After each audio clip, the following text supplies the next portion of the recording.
Baik, selamat sore semuanya. Kali ini kita akan melanjutkan tentang pengolahan biologis, tapi fokus kita pada pengolahan biologis yang digunakan untuk mengolah limbah padat, ya, bukan limbah cair lagi. Minggu-minggu kita yang lalu itu kan pengolahan biologis kita, proses biologis kita itu fokus pada pengolahan biologis yang limbah cair. Nah, untuk kali ini kita akan fokus pada limbah padat, di mana untuk melakukan pengolahan limbah padat ini biasanya yang berhubungan dengan mikroba, ya, pengolahan biologis ini kan berhubungan dengan mikroba, ya, dan untuk mengolah limbah padat ini istilahnya kita sebut dengan composting. Composting. Jadi kalau kemarin di limbah cair itu kan di dalam reaktornya ini isinya kan air limbah, ya, yang mau kita olah.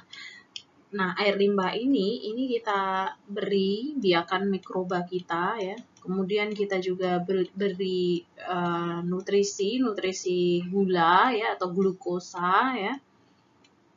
Terus kondisinya mungkin dia bisa aerob atau mungkin dia anaerob gitu. Terserah kita mau kondisinya seperti apa. Nah, bedanya kalau di limbah padat ini, di sini isinya kita isi dengan sampah gitu, bukan air. Sampah-sampah yang tentunya adalah sampah organik, karena untuk mikroba sendiri itu memang menguraikannya itu adalah menguraikan bahan-bahan organik. Di dalam air limbah pun juga dia sama. Air limbah itu yang bisa diolah, bisa didegradasi itu adalah senyawa-senyawa organik gitu, ya. Nah, kemudian di sini di yang sampah pengolahan dengan composting ini perlu ditambah juga dengan glukosa atau gula tadi sebagai nutrisi gitu, ya, si mikroorganisme yang ditambahkan. Sama halnya seperti di sini. Sebenarnya baik air limbah ataupun sampah organik ini sebenarnya sudah mengandung makanan, ya, untuk si mikroba, tapi terkadang beban pencemarnya atau kandungan senyawa yang ada di dalamnya ini cukup kompleks, sehingga si mikroba yang ditambahkan ini tidak bisa langsung menguptake, ya, mengambil si senyawa yang kompleks tersebut, sehingga kita perlu glukosa dulu supaya si bakteri ini bisa lebih bisa ibaratnya itu kayak kalau manusia lagi di dalam kandungan itu kan dia perlu ini dulu, ya, adaptasi makanannya itu kan perlu disuplai yang paling gampang dulu gitu, ya, dari sari patinya si ibunya gitu, ya, saat mengunyah makanan kemudian masuk di tubuh ibunya. Nah, itu kan si bayi itu baru mendapatkan asupan makanan dari sari itu gitu. Sama halnya dengan mikroba ini, dia nggak bisa langsung mendegradasi sampah organik ini, bisa-bisa dia mati kelaparan karena dia tidak bisa mendapatkan makanan langsung gitu.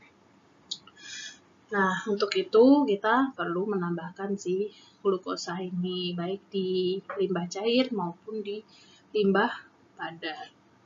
Kemudian untuk faktor-faktor yang mempengaruhi composting itu sendiri, untuk faktor utamanya ada pada si sampah organiknya itu sendiri, ya.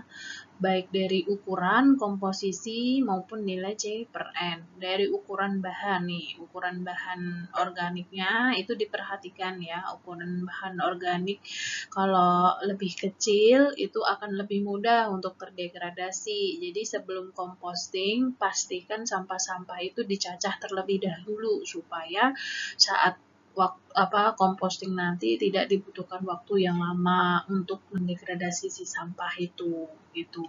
Mikrobanya lebih cepat mengunyah gitu loh kalau kecil itu. Selanjutnya untuk komposisi bahan sendiri ini tergantung dari jenis sampahnya ya. Kalau misalnya sampahnya ini sampah organik yang dapur ya, sayur-sayuran gitu ya, itu akan lebih cepat daripada sampah organik yang dari sisa-sisa hewan ya, tulang-tulang hewan atau mungkin dari sisa-sisa ranting-ranting pohon itu lebih lama, jauh lebih lama dibandingkan kayak sampah-sampah sayur, buah gitu. Jadi nanti pas praktikum diharapkan ya, bukan diharapkan ya, diwajibkan membawa sampah yang sayur-sayur aja atau sama buah-buah juga boleh ya. Karena supaya lebih cepat waktu compostingnya. Selanjutnya nilai C per N bahan itu sendiri. Nah, nilai C per N, jadi kalau di sampah organik itu kan dia punya kandungan CH minimal ya. Kalau organik kan CH, tapi kan ada juga unsur N-nya gitu ya. Nah, kalau nilai C per N bahan ini rendah, maka kalau rendah waktunya itu lebih cepat ya.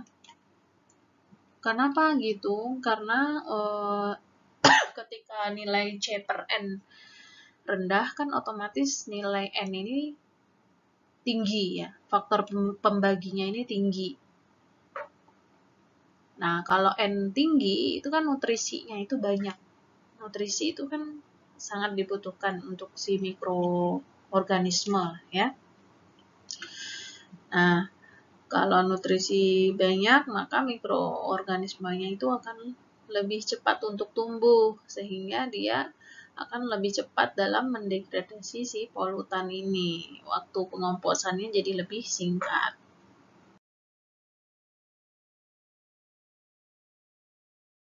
Selanjutnya untuk faktor pendukung sendiri, di sini ada mikroorganismenya sendiri ya, yang mengurai. Jadi tergantung dari jenis mikroorganismenya. Jadi nanti praktikum kita itu nanti akan ada 3 reaktor ya, 4 atau 3 lah ya.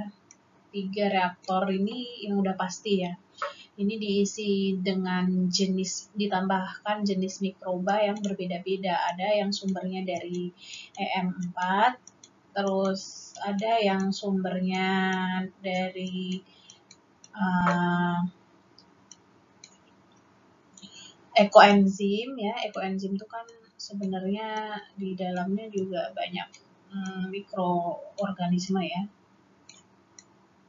Ekoenzim, terus yang satu lagi ini ada titipan dari produk orang ya, produk orang dia membuat bioaktivator sendiri ya, mikroba juga ya ini. Nah, ini nanti kita bandingkan di praktikum kita. Mungkin nanti satu lagi adalah kontrol, jadi yang tanpa ditambahkan mikroba apapun. Jadi di sini murni dari sampahnya sendiri ya, pembusukan si sampah itu sendiri tanpa adanya bantuan dari mikroorganisme. Karena kalau sampah organik kan memang sifatnya mudah membusuk ya. Ketika dia membusuk, dia akan menghasilkan mikroorganisme sendiri dari dalam tubuh dirinya itu.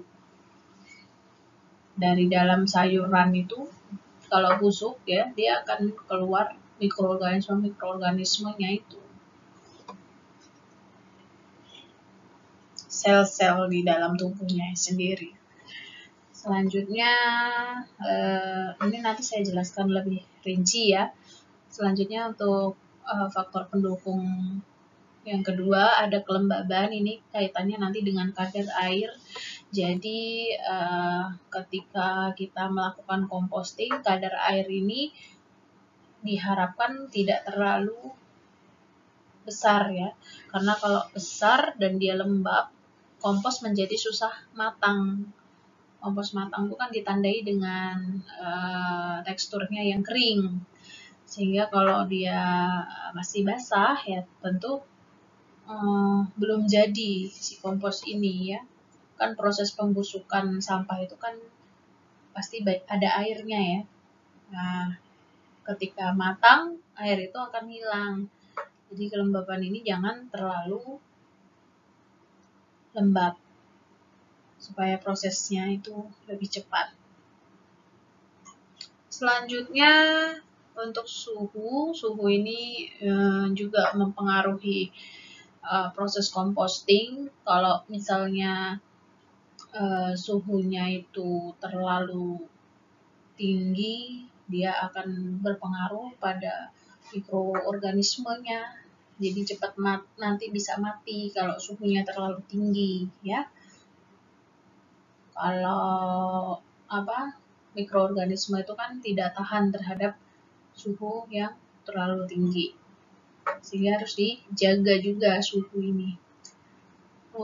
Terus untuk keasaman pH ini kalau sifatnya terlalu asam, dia juga akan bersifat racun korosif ya, yang bisa menyebabkan si mikroorganisme itu juga akan mati ketika suasananya terlalu asam gitu ya.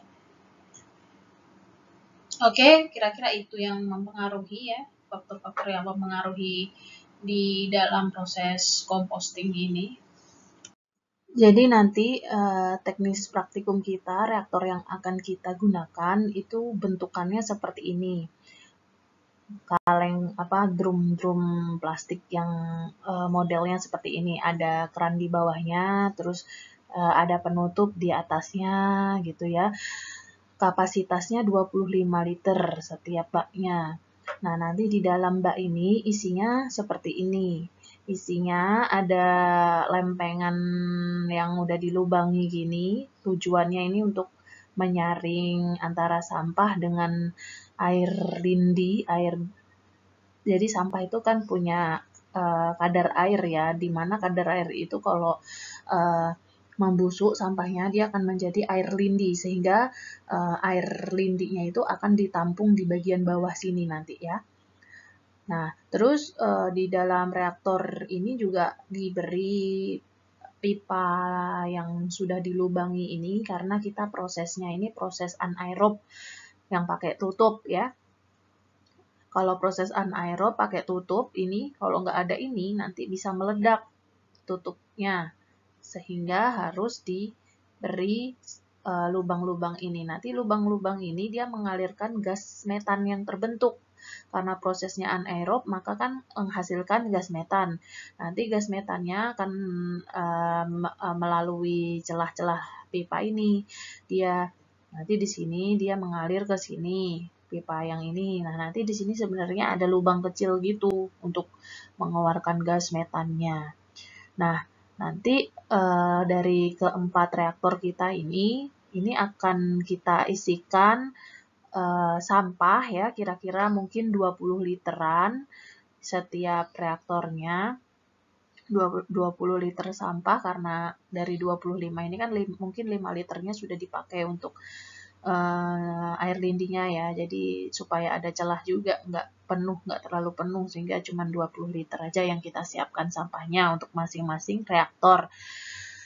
Terus di setiap reaktor ini nanti kita beri air gula sama mikroorganisme ya, dan setiap reaktor ini mikroorganismenya beda-beda jenisnya. Yang satu mungkin EM4, terus yang satunya mungkin pakai ekoenzim, yang satunya lagi mungkin pakai produk lokal yang tadi yang ada titipan dari yayasan, terus sama ini yang kontrol. Mungkin kontrol artinya tidak diberikan mikroorganisme ya, benar-benar sampah aja di dalamnya. Nah, kemudian karena ini prosesnya anaerob, kita akan lakukan pengukuran gas metannya. Pengukuran gas metan nanti dilakukan setiap hari ya, setelah sampah ini terisi penuh. Jadi nanti dalam waktu seminggu itu kan teman-teman mengisikan sampah di dalam sini.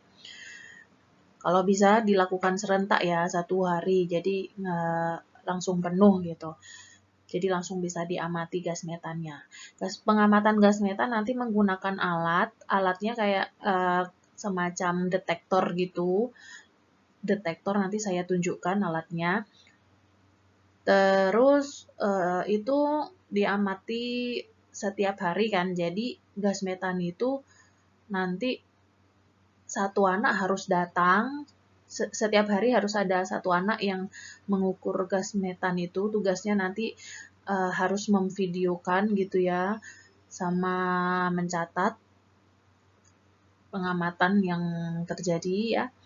Nanti tapi mungkin cukup sih video, nggak usah mencatat juga nggak apa-apa, karena kan nanti alatnya pendetektornya itu dia bunyi nanti, jadi dari video itu kan kedengaran ya, sama mungkin layarnya itu lampu detektornya nanti juga tervideokan, jadi tampak ya berapa level lampunya itu berada. Nanti saya kalau udah lihat alatnya mungkin paham. Nah, kenapa gas metan itu perlu dideteksi? Karena gas metan itu menandakan ketika gas metan terbentuk ya, itu menandakan bahwa sampah ini sudah mulai terurai gitu. Jadi setiap hari ke hari itu akan terdengar gas metan yang bunyinya semakin kencang dari hari ke hari. Tapi nanti pada waktu tertentu gas metan itu akan menjadi stagnan gitu ya. Sama halnya kayak gini. Jadi gas metan ini akan meningkat seiring berjalannya waktu. Berbanding terbalik dengan besarnya sampah yang ada di dalam sini. Jadi ketika sampah itu dia masih full gitu ya, kan lama-lama terurai dia sampahnya, menyusut gitu. Jadi yang awalnya segini sampah itu akan menyusut gitu.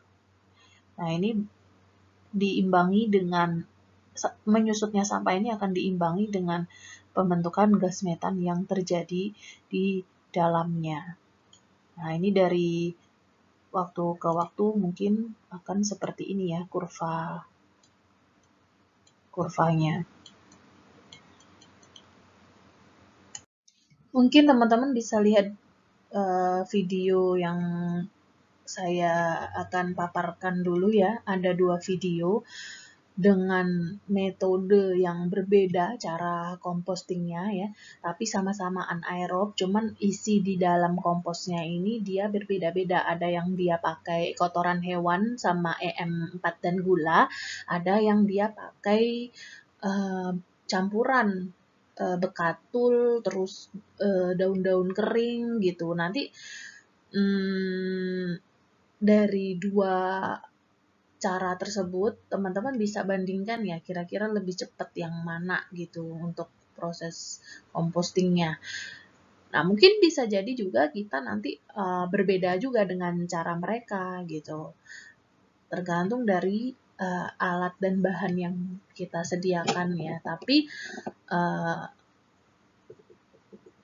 prinsipnya ya dia akan sama menguraikan, cuman waktu penguraiannya aja yang menjadi berbeda-beda gitu. Nah, sebaiknya kita pilih yang paling cepat saat proses pendegradasian sampah tersebut. Tapi tetap dengan memperhitungkan alat dan bahan, apakah alat dan bahan itu mudah kita dapatkan atau tidak. Gitu ya. Oke, selamat sore teman-teman. Selamat datang kembali di channel Z26. Baiklah, sore hari ini saya akan mengajak teman-teman semuanya untuk membuat pupuk organik dari limbah rumah tangga, teman-teman ya. Ini ada dari sampah kita sehari-hari, teman-teman ya. Ini saya akan jadikan pupuk organik, teman-teman. Oke, sebelumnya teman-teman jangan lupa untuk subscribe channel Z26. Jika teman-teman suka dengan videonya, jangan lupa untuk like dan share. Oke, kita mulai aja teman-teman ya. Ini sampah rumah tangga. Ini teman-teman ada kulit pisang, ada bekas bonggol sawi, nih kulit pisang, kemudian ada bekas daun sawi teman-teman, kemudian daun pepaya tua.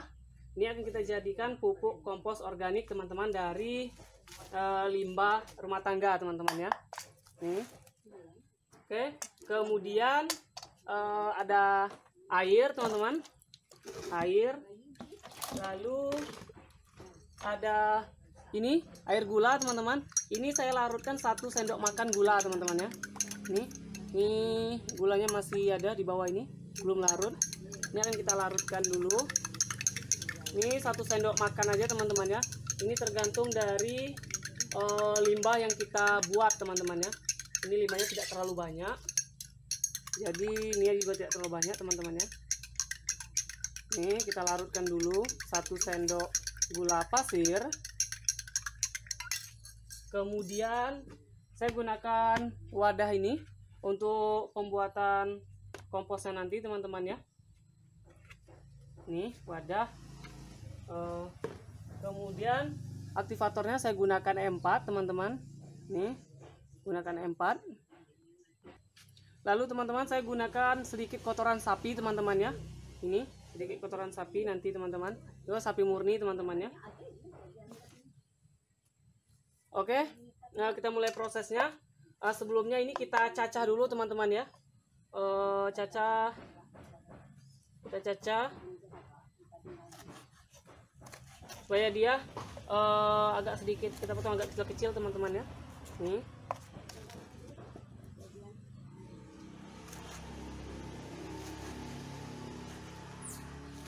Jadi jika teman-teman banyak limbah dari sampah kita masak di dapur teman-teman, bisa dimanfaatkan untuk menjadi kompos teman-teman ya.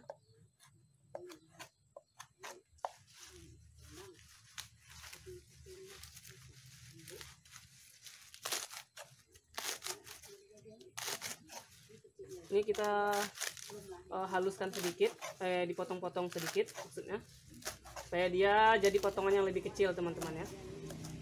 Oke.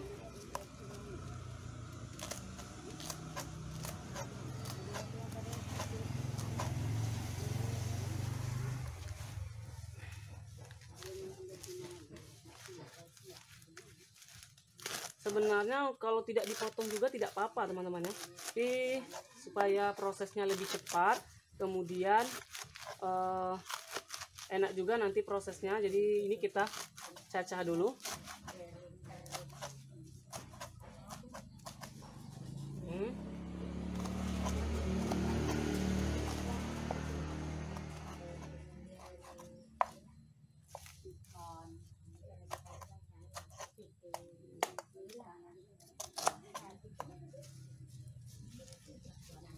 Ini semuanya bisa dibuat jadi pupuk organik teman-teman ya. Limbah yang limbah sayuran apa aja bisa. Ini kebetulan aja saya setelah mengupas pisang ini teman-teman ya. Jadi dominannya ini kulit pisang.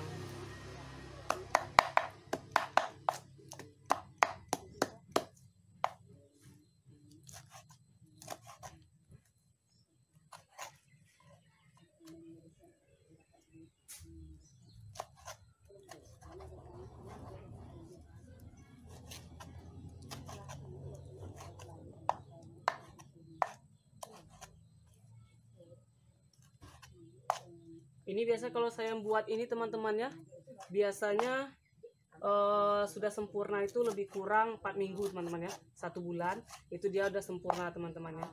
Jadi ini nanti akan kita biarkan selama lebih kurang 4 minggu.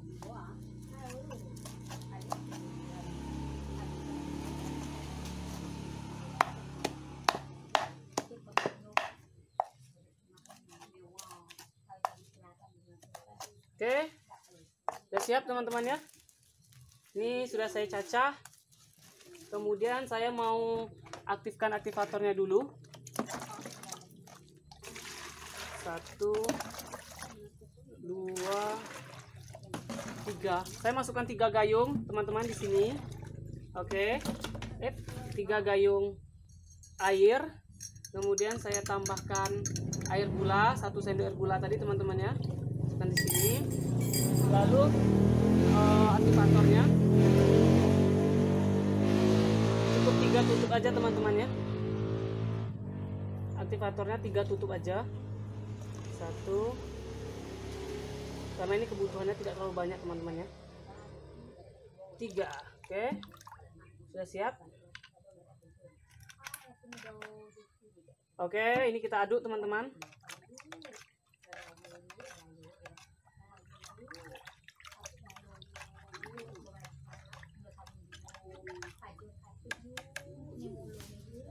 Oke, ini kita singkirkan terlebih dahulu. Kemudian ini untuk di bagian bawahnya saya taruh kotoran sapi sedikit teman-teman ya. Ini alasnya.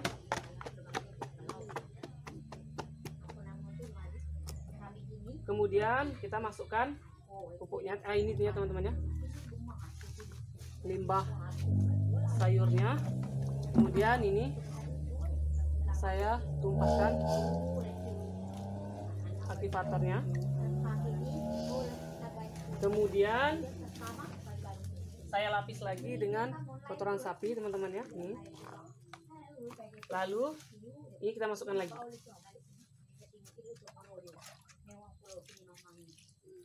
Kita siram lagi. Kemudian saya lapis lagi teman-teman. Kemudian kita habiskan.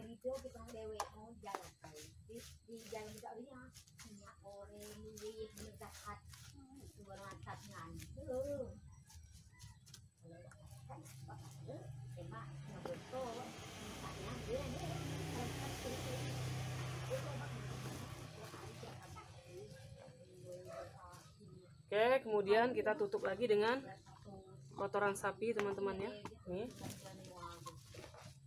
Ini teman-teman gunakan baskom yang tidak terpakai lagi teman-teman ya. Memang untuk membuat ini. Ini saya gunakan baskom yang memang saya gunakan untuk pupuk teman-teman ya. Jadi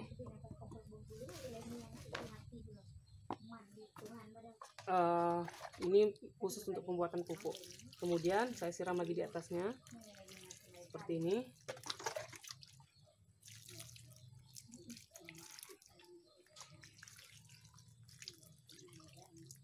Oke teman-teman, ini kita biarkan lebih kurang 1 bulan teman-teman ya, biar dia sebenarnya 3 minggu sudah bisa digunakan, tapi kalau untuk lebih afdolnya lagi ini dibiarkan 1 bulan aja, biar dia nanti benar-benar halus teman-teman ya, benar-benar halus, sudah kayak tanah nanti teman-teman ya, dia sangat halus sekali, sudah sangat gembur sekali teman-teman ya. Ini kita biarkan dulu, kita tutup dulu teman-teman. Ini saya tutup, ini kan kita biarkan selama 1 bulan. 3 hari pertama ini jangan dibuka teman-teman ya. Kita bukanya di hari keempat, nanti kita balik untuk mengurangi suhunya teman-teman ya. Jadi hari keempat nanti baru kita buka, kita aduk untuk mengurangi suhunya. Sekarang kita lihat prosesnya apa sudah mulai jadi atau belum teman-teman ya. Nih kita diamkan dulu, kita letak di tempat yang teduh, kemudian kita biarkan dia tertutup seperti ini. Ya, kita tunggu ini bagaimana proses selanjutnya teman-teman ya.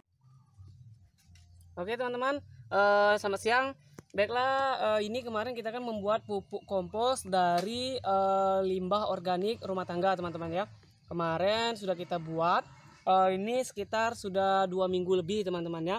Ini akan kita lihat perkembangannya, bagaimana hasilnya setelah 2 minggu lebih. Tapi ini belum selesai teman-teman ya, karena ini saya akan simpan lebih kurang selama 1 bulan. Oke, kita buka teman-teman ini. Oke, ini teman-teman, Ini sekitar 2 minggu lebih sedikit teman-teman ya. Oke, ini kalau kita lihat ini bekas-bekas daunnya ini masih ada teman-temannya, tapi sudah mau hancur. Ini teman-teman, nih. Oke, ini loh kita lihat teman-teman ya. Aduh, kita lihat. Wow, teman-teman, ini ada cacingnya. Lihat, ini loh teman-teman, ada cacingnya. Aduk lagi sekaligus kita. Oh, ini banyak cacingnya teman-teman ya. Ini ada lagi nih. Wih, mantap. Nih. Ini juga ada teman-temannya, nih anak cacing. Nih. Saya lihat pakai sarung tangan dulu teman-teman ya. Nih, teman-teman, ini ada anak cacing. Nih. Oke. Ini sekaligus kita aduk teman-teman ya. Jadi ini lebih kurang sekitar 2 minggu lagi. Ini sudah jadi sempurna teman-teman ya. Nanti sudah kita bisa gunakan. Oh, ini cacingnya banyak sekali teman-teman ya. Nih. Oke. Berarti ini dia udah mulai kering teman-teman ya, tapi masih agak basah bagian bawahnya. Kita tunggu sekitar lebih kurang 2 minggu lagi. Oke teman-teman, ini daunnya juga masih ada yang belum terurai teman-teman ya. Oke, selamat sore teman-teman, selamat datang kembali di channel Z26. Baiklah, sore hari ini saya akan mengajak teman-teman semuanya, kita akan membuka hasil dari pembuatan kompos dari limbah organik rumah tangga teman-teman ya. Ini sudah 1 bulan, jadi sudah bisa kita buka hasilnya seperti apa. Setelah kita lihat kemarin 2 minggu sebelumnya, itu masih ada daun-daun yang belum terurai teman-teman ya. Sekarang sudah 1 bulan, kita akan lihat hasilnya bagaimana. Kita gunakan dulu sarung tangan teman-teman ya. Nih kita buka. Oke, hasilnya seperti ini teman-teman ya. Oke, ini teman-teman sudah bisa digunakan. Hasilnya sudah sangat bagus sekali. Ini sangat gembur sekali teman-teman ya. Ini teman-teman dapat lihat. Oke, ini teman-teman, dia sudah gembur, kemudian daun-daunnya sudah tidak ada lagi teman-temannya, sudah terurai semua. Kemudian dia sudah kering teman-teman ya, sudah kering. Ini teman-teman dapat lihat, ini dia sudah kehitaman, gembur sekali teman-teman ya, bagus sekali hasilnya. Ini dari hasil limbah rumah tangga. Kemarin ada apa itu, kulit pisang, kemudian limbah-limbah sayur, yang saya tambahkan juga dari pupuk sapi sedikit teman-teman ya. Oke, hasilnya seperti ini. Ini teman-teman dapat mencobanya di rumah teman-teman ya, membuat limbah organik dari membuat pupuk organik dari limbah rumah tangga teman-teman ya. Oke teman-teman, ini sudah siap, sudah bisa digunakan teman-teman ya. Oke teman-teman, jangan lupa untuk subscribe channel Z26, jangan lupa untuk like dan share videonya. Oke, terima kasih.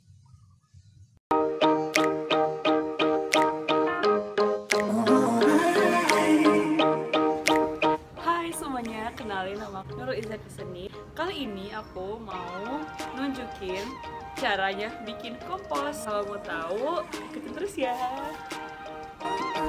Tahap pertama adalah mempersiapkan alat dan bahan. Berikut adalah alat dan bahan yang diperlukan pada praktikum kali ini. Selanjutnya adalah membuat larutan aktivator. Pertama-tama tuangkan air ke dalam baskom, lalu campurkan air dengan larutan gula dan EM4 hingga homogen. Dengan perbandingan 1:1:50.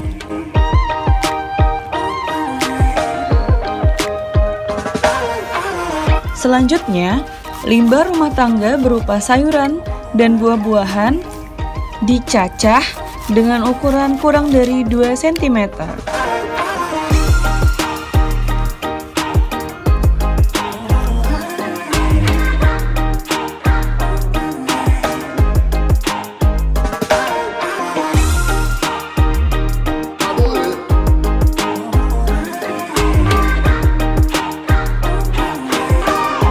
Jeraminya juga dipotong dengan ukuran kurang dari 2 cm. Selanjutnya, dedak atau bekatul yang telah disiapkan ditimbang. Setelah itu, semua bahan-bahan yang telah dipotong dimasukkan ke dalam ember, mulai dari jerami, sayuran, buah-buahan, dan bekatul.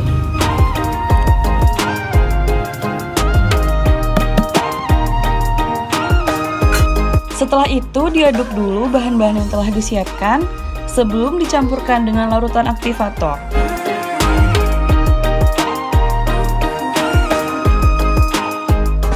Setelah itu larutan aktivator dicampurkan ke dalam ember berisi bahan-bahan tadi, lalu diaduk hingga tidak meneteskan air.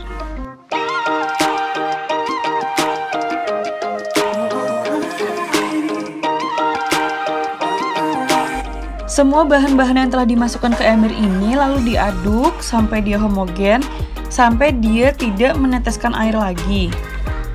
Nah, apabila dirasa sudah cukup, bisa diselesaikan. Setelah itu, kompos dicek setelah 7 hari apakah sudah hancur atau belum. Apabila belum, ditunggu hingga 14 hari atau 2 minggu.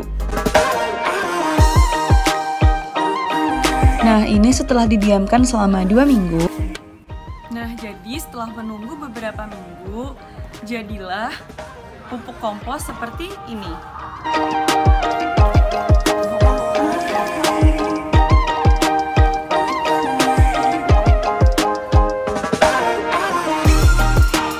Ini dia kompos yang sudah jadi. Semoga video ini bermanfaat. Terima kasih sudah menonton.